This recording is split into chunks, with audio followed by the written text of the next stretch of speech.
everyone. Thank you so much for joining us today. Before we kick this off, I do want to point out that if you have questions, please post them in the Q&A section, and time permitting, we will address those at the end. So I would now like to turn this over to Steven Saltzstein, Force Family Office's CEO. Thank you, Callie, and thanks everybody for joining us today. This is our Force for Good webinar, and we just are trying to give a platform and a soapbox to some really important charities and philanthropies that are helping folks that absolutely could use our support. We're so lucky to have our panel with us. Julia Savardi, who founded Soteria, is basically dedicating her life to the people of the Special Forces. And, I can't say enough about your dedication, Julia. And Rob, you have this incredible background, which I hope you're going to go into. And Alex, you've done a few things in your life around genomics and the human genome and all of that. So to begin with, if you guys don't mind, can you just each give us 1 minute on yourselves? Don't be humble, but I would really love for the audience to understand kind of where you're coming from. Yeah. Well, Go ahead. Go ahead. Oh, okay. Thank you, Steve. And thank you to everybody who's made time to join us today. 3 is the number of different types of cancer I've had in my lifetime. Each one was originally misdiagnosed, and each one was eventually treated successfully because I had the right testing to inform the right treatment. My name is Julia Savardi, and I'm the founder and CEO of Soteria Precision Medicine Foundation. We provide best-in-class precision medicine support to patients anywhere in their cancer journey, anywhere in the world. And as Steve mentioned, this initiative that we're focusing on today is the single most important thing I've ever worked on in my lifetime. I'm joined today by Captain Rob Newson, who is our Chief Community Officer, and Dr. Alexander Sekulich, who is leading the research effort for this initiative. I'd like to turn it over to Rob and then to Dr. Sekulich, and we're excited to share more with you today. Thanks, Julia.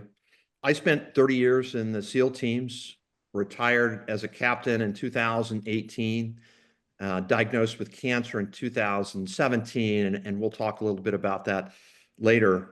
Most of my time, obviously, was spent in a 20-year war, 4.5 years deployed overseas, Iraq, Afghanistan, Yemen, Kenya, Bosnia, all during the war on terrorism.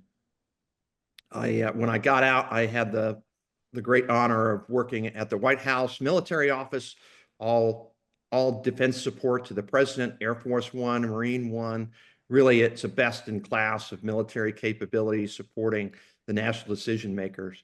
And then I left and started really focusing on cancer. I've been stirring the pot with the military about cancer for about 5 years. And I also recently left the venture capital world because the itch for contribution was not being scratched there, and I've certainly found it here, talking to teammates fighting cancer and getting them aligned with Soteria and TGen has been a great second boost to my life. Great, and thank you for your service, and that is an understatement. My honor. Alex? Thank you, Steve, and thank you everybody who is joining. I have to say I'm honored to be a part of this special forces team with Julia and Rob and Soteria Foundation. I'm a professor and physician-in-chief at TGen, Translational Genomics Research Institute, and a professor at City of Hope, where I lead the skin cancer program in Arizona. My background is both on the clinical side in area of skin cancers, particularly complex skin cancers, as well as in precision medicine and genomics. As I led the Mayo Clinic before I left Mayo Clinic a year ago, I led the Mayo Clinic Center for Individualized Medicine, as well as Mayo Clinic Cancer Center in Arizona, and worked on similar issues that we are now, joining forces to work with Soteria on, and really benefit from their navigation expertise to lead this.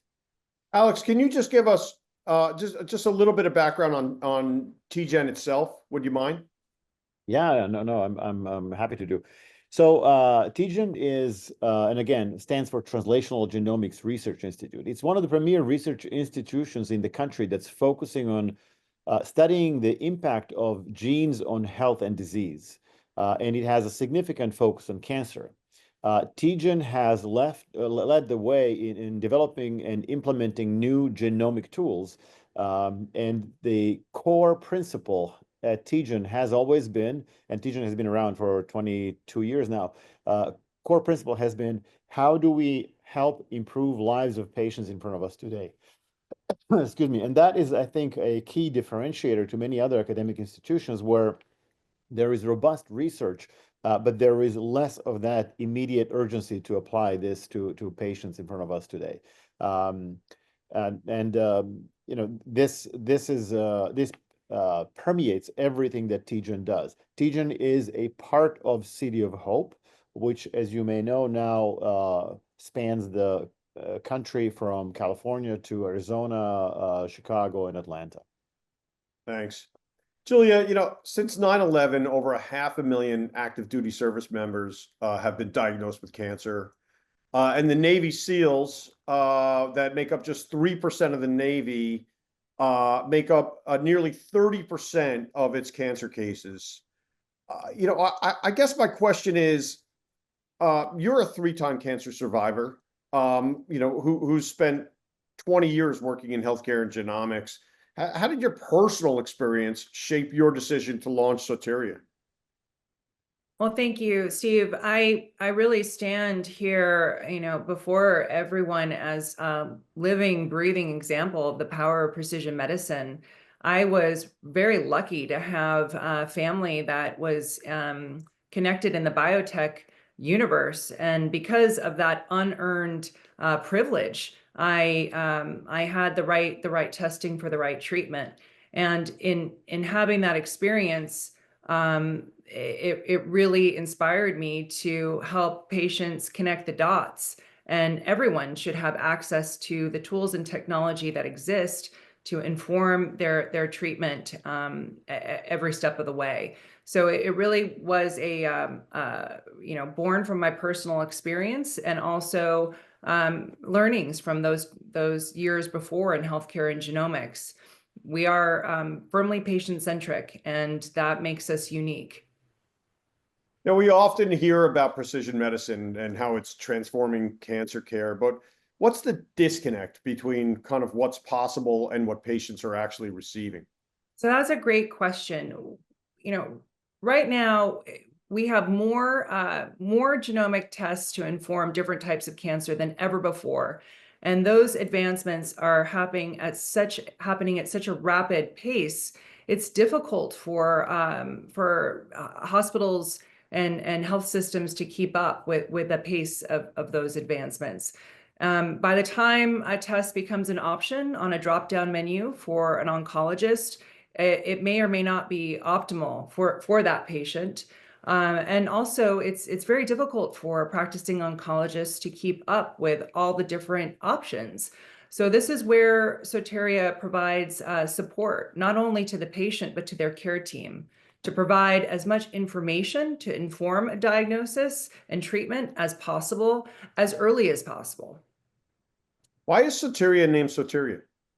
Soteria is Greek for divine protection from physical harm, and I think it resonates with the people that we support.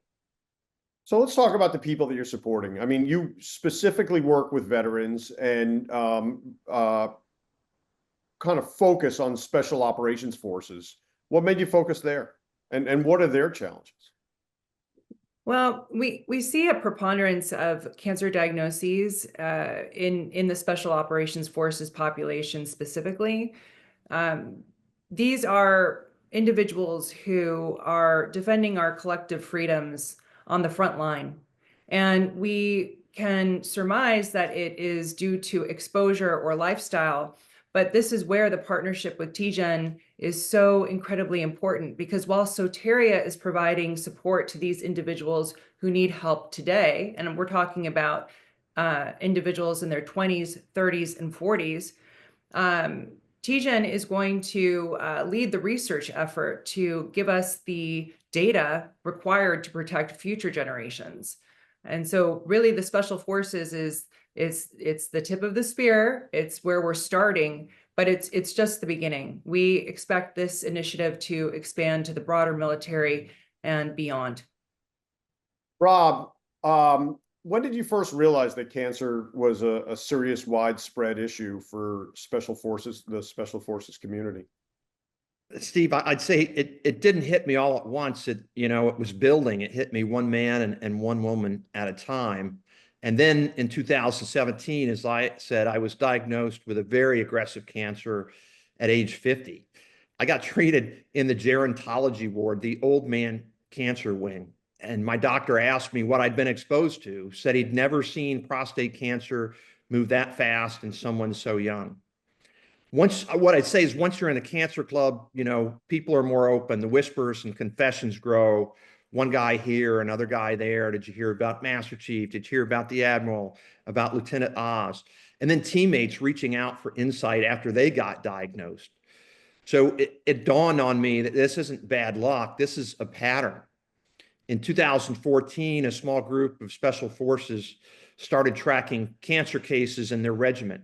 One name became 10, then 100. Today, over 1,300 cases in Army Special Operations Forces alone that we know of. There's a lot more that we don't know. Warriors are not big sharers when it comes to their medical problems. So we usually keep it to ourselves. And so that's part of the problem. And this in SOF is just the tip of the iceberg. Across the military, as you said, more than 525,000 active duty service members have been diagnosed with cancer, beginning from 9/11 through the end of the war in Afghanistan. These aren't retirees or old vets. These are young warriors, 20s and 30s and 40s. Steve, this is really a second war, and we're losing it.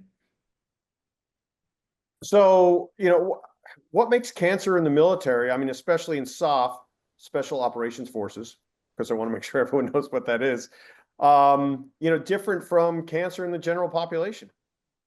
Yeah. So let me start with this. There's a lot we don't know. There's no major peer-reviewed studies on our community. There's no indisputable facts. There's just snapshots and patterns and a growing body count. It's enough to know something's very wrong, but not enough to force action. And so, people watching may run into an admiral or a general they know or meet and say, hey, I heard there's a big problem with cancer in the military. And I would bet they're going to say, it's anecdotal. There's no evidence. And they're absolutely right. Just like senior leaders were right about Agent Orange and the Gulf War syndrome before it was established. So we've seen this before. Now to the differences in military and special operations cancer. I think it's how, when, and why, and we're guessing about the why, and that's why teaching is so important. But first, it's the age. We're getting hit really young. In the civilian world, on average, cancer hits around 65. In ours, I've heard for active duty, it's 39 in the Marine Corps and 42 in the Navy. Second, it's the stage. By the time we find it, it's often stage 4, a terminal fight before we even have a chance to throw a punch. I just got a call yesterday from an Army vet, a fighter in Afghanistan, just diagnosed with stage 3B.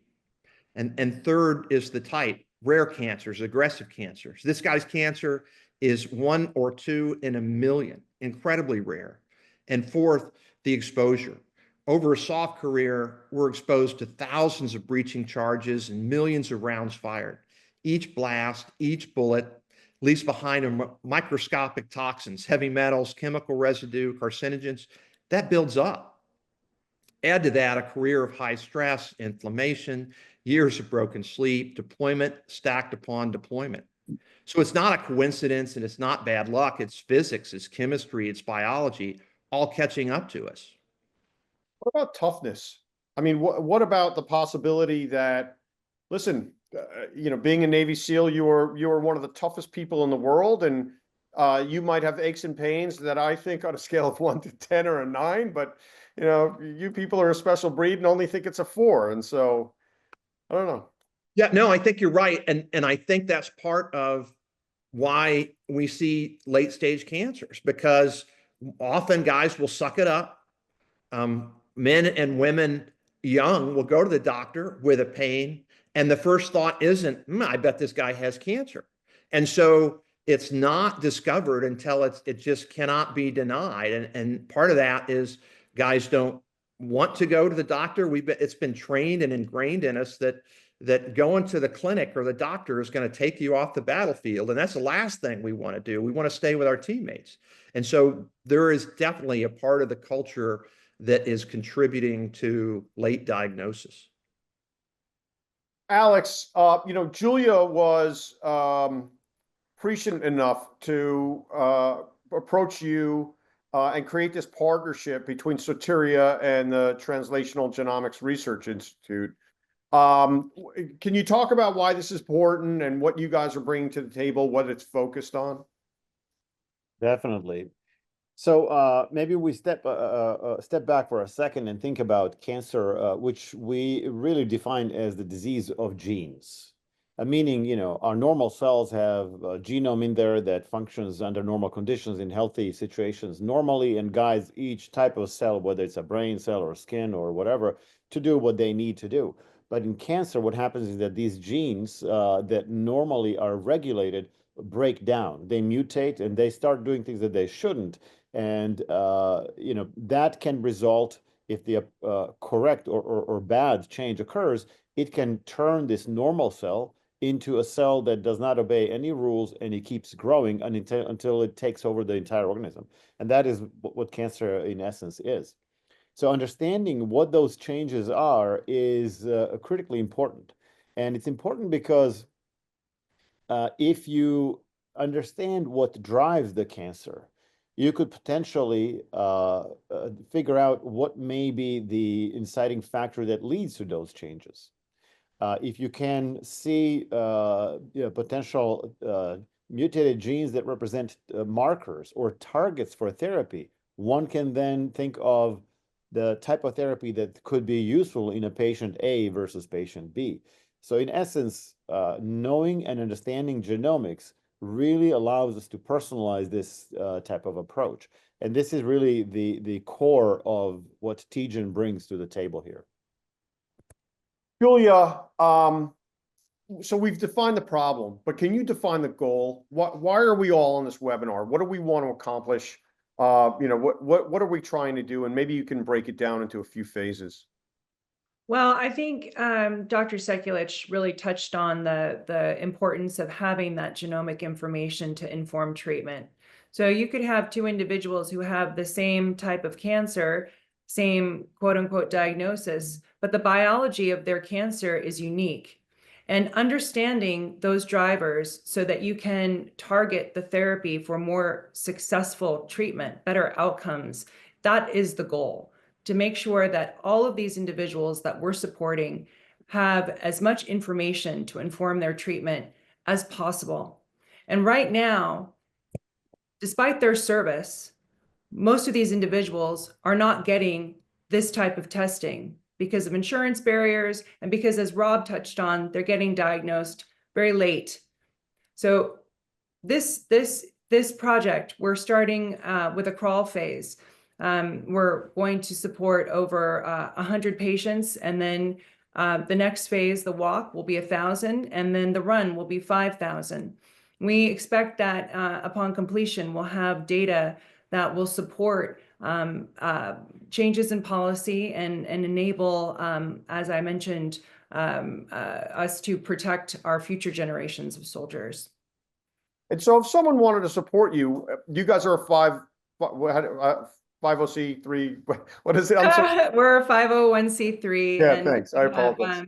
Yeah. We've been in operation coming up on 8 years, but last 5 as a nonprofit.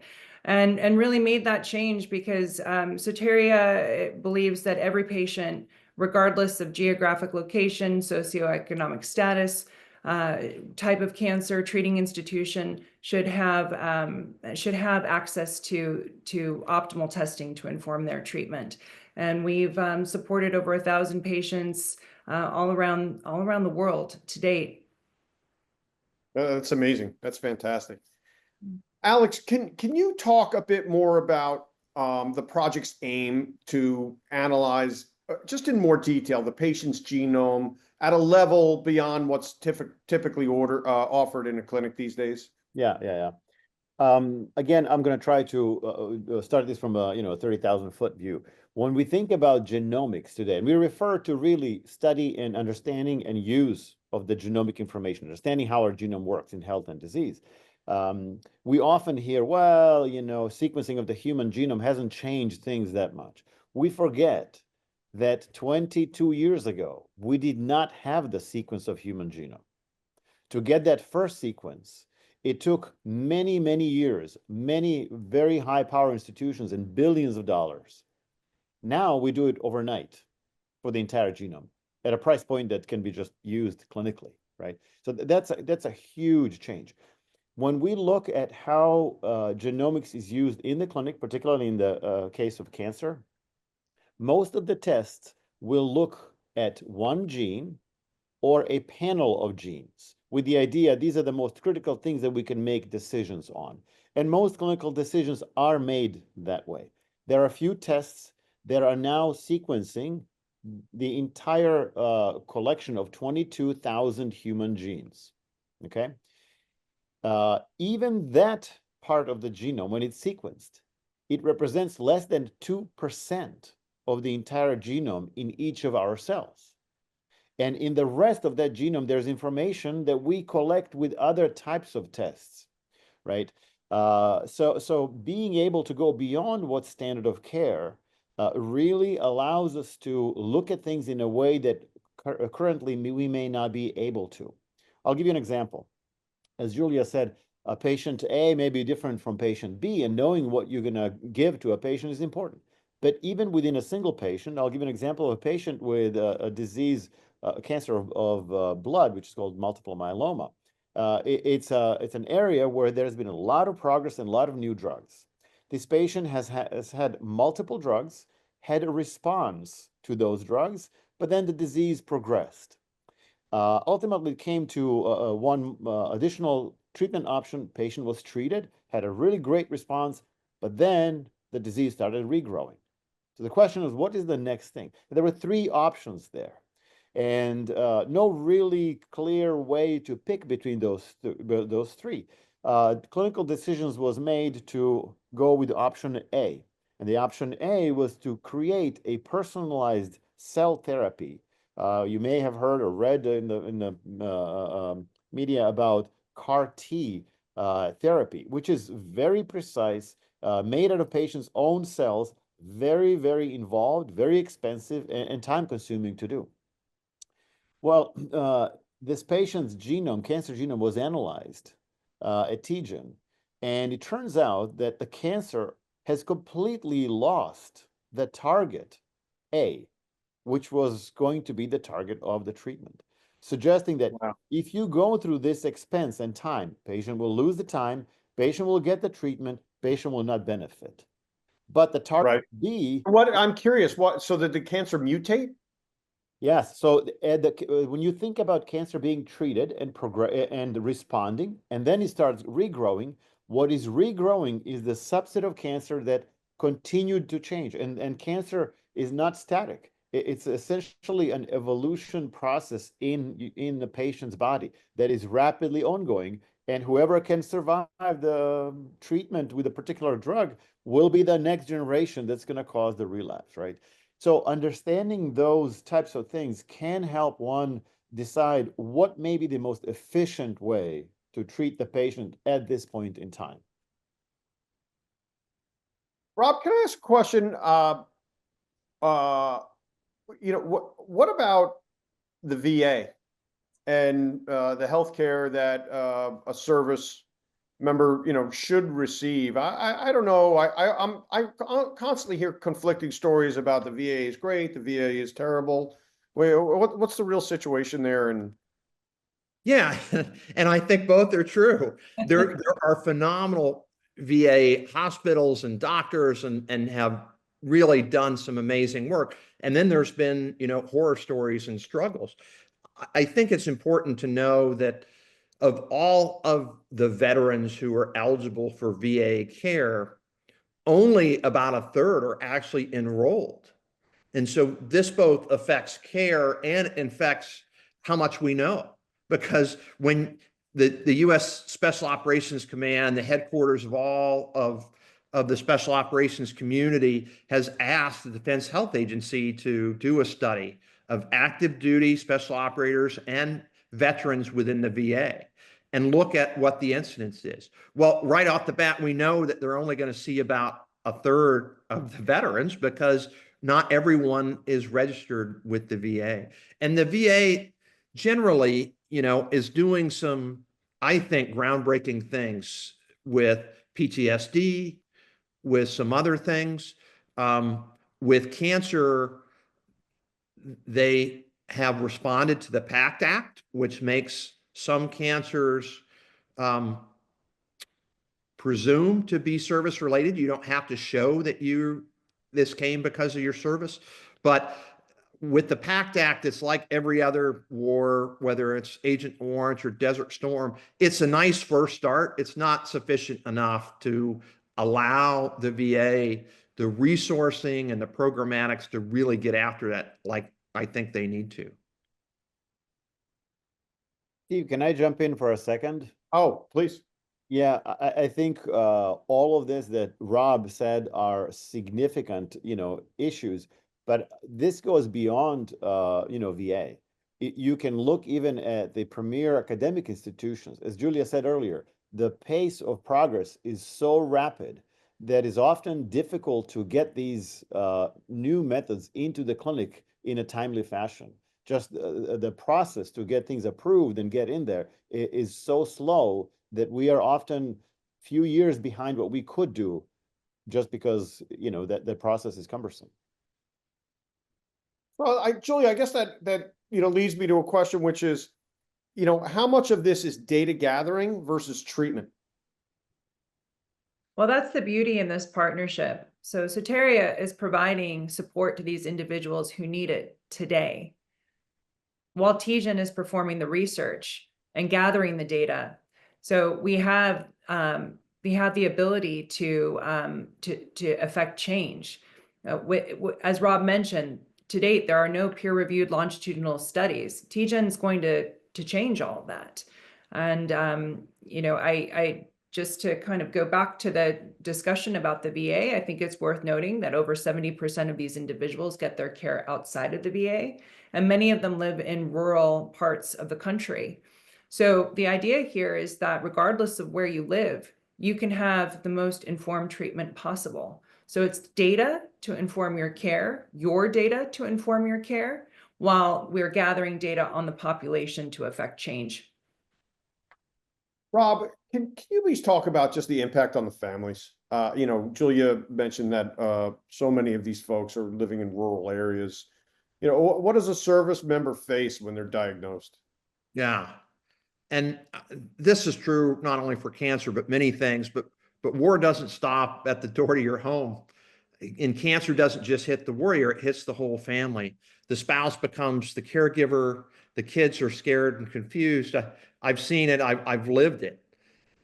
You think you're ready, as a SEAL because you've done some hard things, but nothing prepares you to tell your kids dad has cancer and then to see that fear in their eyes. And for the families, nothing prepares them to watch someone so strong just start to fade in the treatment.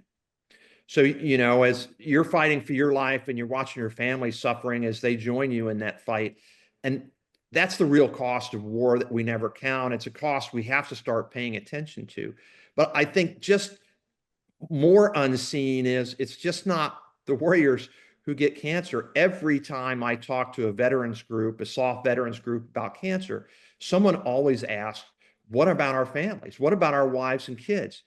That Army Special Forces tracker, it includes over 24 wives and half a dozen children. At Soteria, we've made it clear from the start that spouses and children are part of this program. They are exposed, they are at risk, and they're in this fight with us. My wife, also a veteran, got cancer and fought it. I don't know if she got it from her service, from what I brought home, the toxins and the stress, or just plain bad luck. But I know that families serve too, and they're paying a price for that, and we're here to help them. Julia, why can't a top cancer center do what Soteria is doing? That's a great question, and I think to a certain extent, some of them do, but for this population, if you're asking, well, why couldn't one of the top cancer centers lead this initiative? It would require all of these patients to travel to that location, and then they'd only receive what's available there. So that's not realistic. It's not feasible to uproot a family. And a lot of these individuals are immunocompromised. And really what we're trying to do at every turn in keeping the patient at the center of all the activity is look at the entire landscape of what's available, not just at one institution, but at every institution and with every laboratory, so we can figure out what is going to be optimal for the individual, not just what's available. Alex, I mean, aside from the patients that are enrolling in this study, what kind of impact do you think this could have on future generations? Yeah, as Rob really well pointed out, there is not only an early onset of cancer in these patients, but there is also an unusual pattern of those cancers, right? And not only in terms of being diagnosed late, but different types of cancers that are not expected to be seen at that frequency. So when there are two principal goals of our research aspect, looking at how this could impact or alleviate some of this going forward. One is we are in the recent years as a community in genomic science, we are recognizing that there are what we call signatures in cancer genomes. Signatures that tell us about the type of insult that may have caused the cancer. So for example, if you look at skin cancers will have very specific, what we call ultraviolet light signature, meaning ultraviolet light, when it hits the genes, it causes specific types of mutations. Those are not seen in a cancer that arises somewhere else internally, for example. And then you can walk through different types of insults that can lead to this. So understanding what may be driving this in terms of external factors is very important. As Rob said, there's so many things from things that are released from firing these ammunitions to stress to many other things, right? So that's one area of inquiry. The other area of inquiry is to say, even those cancers that we say, okay, we know of that type of cancer in general population, how different is it in this group? Because we know that different types of genomic changes could drive a cancer that looks similar clinically, but the driving mechanism may be slightly different.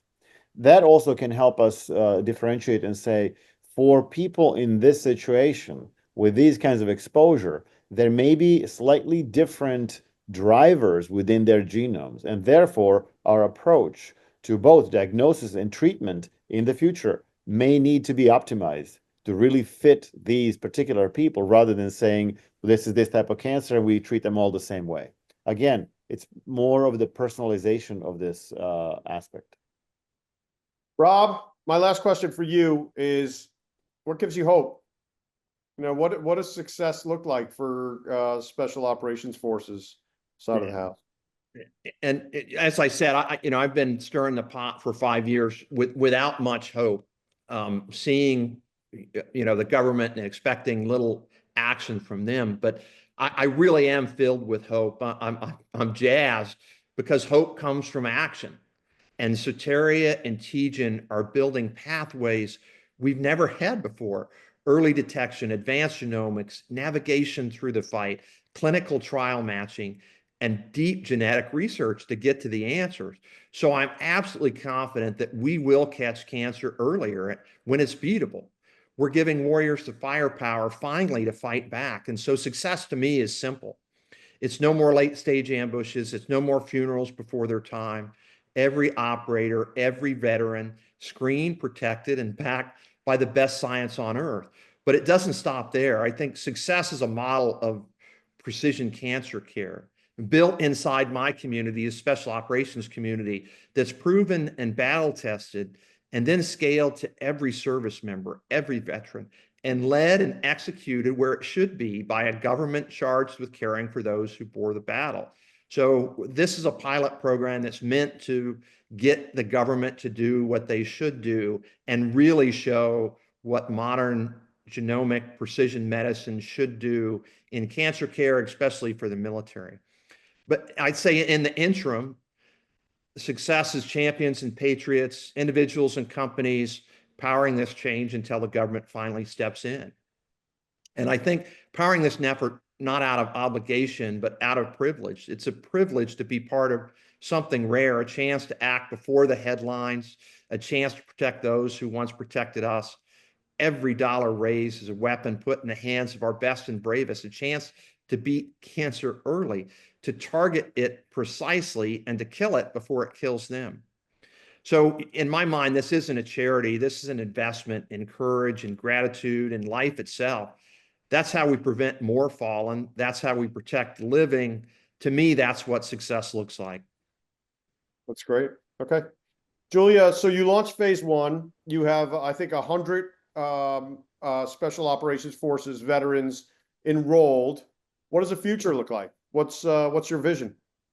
Well, the vision is really after that first 100 cohort, we're going to go to the walk, the 1,000, the run, 5,000, but that's just the beginning, right? We see this as an opportunity to elevate care for the broader military family and beyond. And it is going to take private institutions and people who have joined us today, as Rob said, to join us in this fight. And we couldn't be more grateful for this opportunity to perform shared service. Great. We have a bunch of audience questions, so I'm going to let Callie take it away. Callie, the floor is yours. Great, thank you. And Rob, I know you did answer some, but I want to make sure the entire audience hears the question and hears the answer. So is Soteria just for service members or any individual? Julia?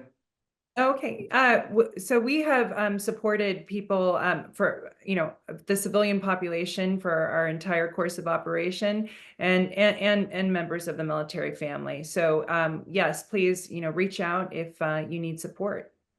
Is this initiative strictly for cancer, or does it address things like PTSD as well? This is Oh, specifically sorry. focused on cancer. There's an interesting line of assessment called operator syndrome, and it talks about cumulative disadvantage, where one problem stacked upon another is not 1 + 1, but it compounds. And so we've seen cases where an individual had traumatic brain injury and PTSD. He was getting screened and scanned, and they discovered cancer. So while this is solely focused on cancer, we absolutely know that a lot of these things are overlapping in an individual and potentially, clinically. Thank you. And where are you located? What does the treatment, where does it take place? Are there different centers around the country? So that's the beauty of Soteria. We're virtual. And we provide our services wherever a patient is located in the country to inform their treatment wherever they're being treated, and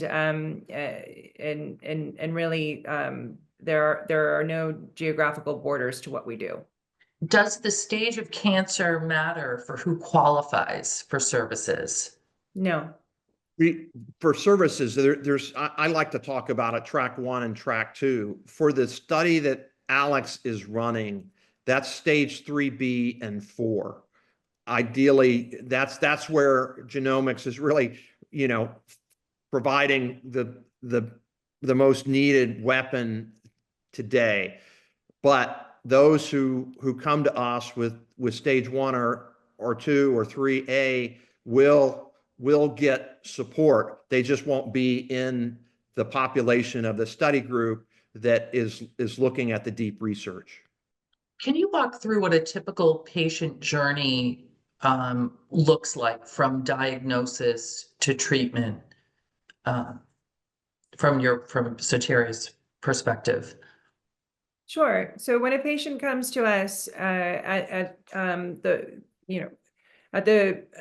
wherever they are in their cancer journey, Soteria will collect the medical information associated with the diagnosis and consolidate it into one HIPAA compliant place for the patient. Some of these patients have been to multiple institutions, and going into portals for, this piece of information or that can be an administrative burden, and we try to relieve that from the patient. Beyond that, then our team performs a gap analysis to understand what's been done on the case and where there might be an opportunity to further inform the patient's care. And that is through a precision medicine genomic testing lens. Once we've identified what testing could be useful and informative, we facilitate that testing without the patient having to travel anywhere. Most of the biospecimen is in pathology departments wherever the patient has been treated, or is just their blood or saliva, and that can be done just with kits to their home.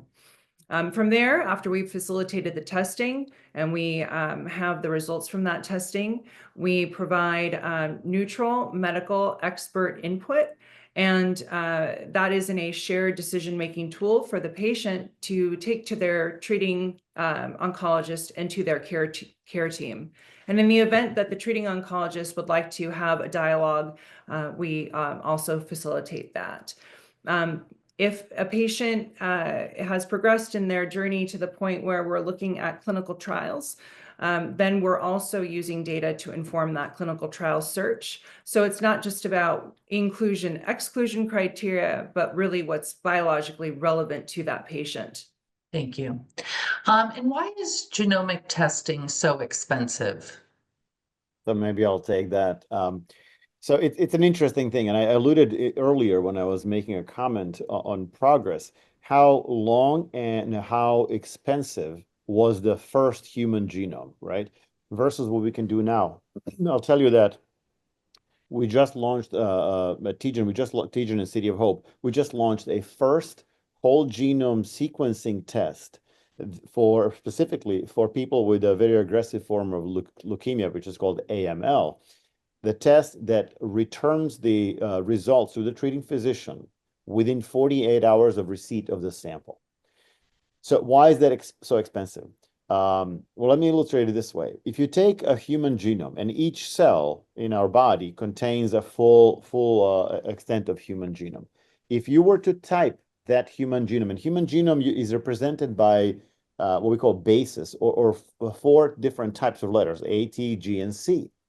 If you take entire human genome and type it on A4, size of the paper, single spaced, the stack of papers for human genome would be as high or higher actually than the Statue of Liberty from one cell. The way we currently sequence is we take that stack of paper, we shred it, because our sequencing technology can read in high throughput only small segments. You shred not one copy, but you shred thousands of copies, right? Then you sequence these small segments. Then you try to put them together, tape them together, and say, I have read the whole thing so many times, and I'm certain that this is the sequence. You can imagine how much computational power that takes. And really that progress in computation has allowed us to start sequencing at a higher and higher rate. So things that we can do now, as I said, within less than 48 hours, were not only prohibitively expensive, but unimaginable only a few years ago. Thank you. What are the specific milestones in cost for this SOF program? Example, what types of donations, fundraising do you need, and how can the audience help? And I will point out, I did put a link out in the chat for everyone out in the audience, but Rob, if you want to expand on that. Well, so Or Julia. Yeah. in phase one of this effort, which is 100 soft patients in stage 3B and 4 that will go into TGen study, plus hundreds others who have lesser stage cancers and will likely be in the standard of care, we're raising $6 million. And then in later stages, as Julia said, we're growing that to 1,000 and 5,000, and we're driving down the cost per patient on that. And Julia, you may have on the tip of your tongue what phase 2 and 3 fundraise looks like. Well, the price will come down per patient. Costs will come down by more than half as we go to stages 2 and 3. And going back to phase 1, $60,000 per patient might sound like a lot, but if you look at the average per person cost for a clinical trial, we're really in the same neighborhood. So that's a very similar comparison. For the phase 2 and phase 3, we're looking beyond. We're looking to raise $100 million in total. And is there any match in place for any money raised? Yes, so I'm glad that you asked that, Callie. We have received support throughout the from prior to launching this program and now currently for this program specifically from the foundation associated with Research Corporation Technologies in Arizona. It's a foundation called the Frederick Gardner Cottrell Foundation. And we have right now a $100,000 match from them. And in what way do donations directly support patient care or research advancement? So all donations for this project are going specifically to the soft cohort. And if somebody would like to have a deep dive into the budget associated with this project, we're more than happy to do that. But I think to give an overview that I typed in the chat, it's paying for genomic testing of the individual. It's paying for nurse case management. It's paying for a very expansive clinical trial search. And it's also going to the TGen support on the research effort. Well, that concludes the questions and the webinar. I do want to thank everyone who joined today. And Julia, before we close out, I would like to just turn it back over to you for any final words. I just appreciate everybody taking the time to join us today. And as Rob and I both touched on, this is really a landmark opportunity to perform shared service and to effect meaningful change. These heroes deserve better, and together we can do something about this travesty. Thank you, everyone, and have a great day.